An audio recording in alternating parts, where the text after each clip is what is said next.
গল্পের রাজা। সাবস্ক্রাইব নাও। একটা শান্ত গ্রাম ছিল, নাম তার সুন্দরপুর। গ্রামটা ছিল খুব সুন্দর, চারদিকে সবুজ মাঠ, খালবিল আর ছায়া ঘেরা গাছপালা। গ্রামটা দুই ভাগে ভাগ হয়েছিল। একদিকে থাকত বড়লোকেরা, আরেক দিকে থাকত গরিবেরা। বড়লোকের দিকটা ছিল পাকা বাড়ি, টালির ঘর, সুন্দর বাগান, গরু ছাগল হাঁস মুরগি সবই পরিপাটি।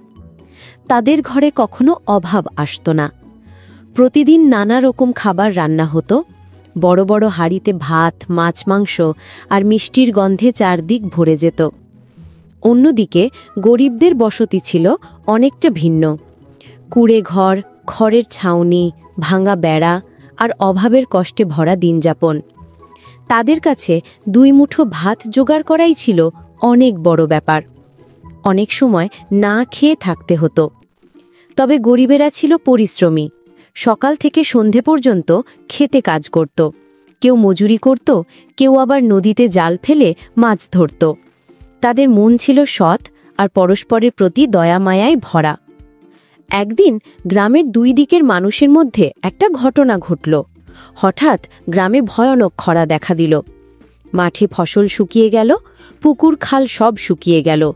তখন বড়লোকদের ঘরে কিছুদিন খাবার থাকলেও ধীরে ধীরে তাদের ভাণ্ডারও ফুরিয়ে এলো।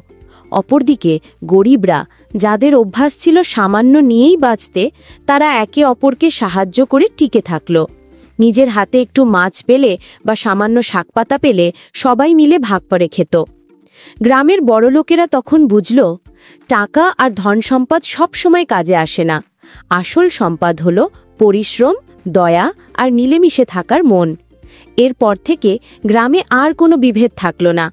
বড়লোক গরিব একসাথে কাজ করতে লাগল, একে অপরের পাশে দাঁড়ালো। গ্রামটা হয়ে উঠল সত্যিকারের সুন্দর। গরিবের গ্রাম। বাংলাদেশের এক কোণে ছিল ছোট্ট একটা গ্রাম। গ্রামের নাম শালবন। চারপাশে সবুজ গাছ, ধানের ক্ষেত আর পাখির গান।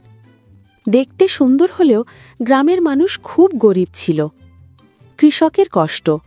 শালবনের মানুষরা চাষবাস করে। ভোর থেকে রাত পর্যন্ত তারা মাঠে কাজ করে। সূর্য ওঠার আগেই কৃষকরা মাঠে যায়, ধান রোপণ করে, সেচ দেয়, আগাছা তোলে। কিন্তু ফসল বিক্রি করে যে টাকা পায় তা দিয়ে সারা বছর সংসার চালানো যায় না। মালিক কাকা ছিলেন গ্রামের এক কৃষক। একদিন তিনি ছেলেকে বললেন, রহিম, যদি পড়াশুনো করো তবে তোমার আর আমাদের মতন কষ্ট করতে হবে না। রহিম চুপ করে বাবার দিকে তাকালো। তার বুকের ভেতর একটা স্বপ্ন জন্ম নিল। গ্রামের ভালোবাসা। শালবনের মানুষ কষ্ট পেলেও তারা একে অপরকে সাহায্য করত। কারো ঘরে চাল না থাকলে পাশের বাড়ি থেকে এক মুঠো চাল নিয়ে আসত। ঈদের দিনে ধনী গরিব সবাই মিলে আনন্দ করত।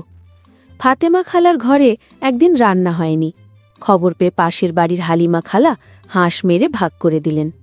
ফাতেমা খালা হেসে বললেন, আমাদের গ্রামে কেউ অভুক্ত থাকবে না, আল্লাহর রহমতে। স্কুলের আলো। গ্রামে একটা ছোট্ট স্কুল ছিল। স্কুল মাস্টার আজিজ স্যার খুব দয়ালু মানুষ। তিনি সবসময় বলতেন, বাচ্চারা, তোমরা মন দিয়ে পড়ো, জ্ঞানই তোমাদের দারিদ্র্য থেকে মুক্তি দেবে। গ্রামের বাচ্চারা খড়ের ছাউনি দেওয়া ক্লাসরুমে বসে মনোযোগ দিয়ে পড়াশোনা করত। তাদের চোখে ছিল উজ্জ্বল ভবিষ্যতের স্বপ্ন, আশার আলো। যদিও শালবন ছিল গরিবের গ্রাম, তবুও সবার মনে ছিল আশা। একদিন গ্রামের ছেলেমেয়েরা বড় হয়ে শিক্ষক, ডাক্তার আর কৃষি বিজ্ঞানী হবে। তখন আর কেউ গরিব থাকবে না। গ্রামের বাচ্চারা একসাথে গান গাইত, আমরা সবাই মিলব একসাথে, শিক্ষা আর পরিশ্রমে বদলাবো আমাদের গ্রাম। এভাবেই গরিবের গ্রাম ধীরে ধীরে স্বপ্নে।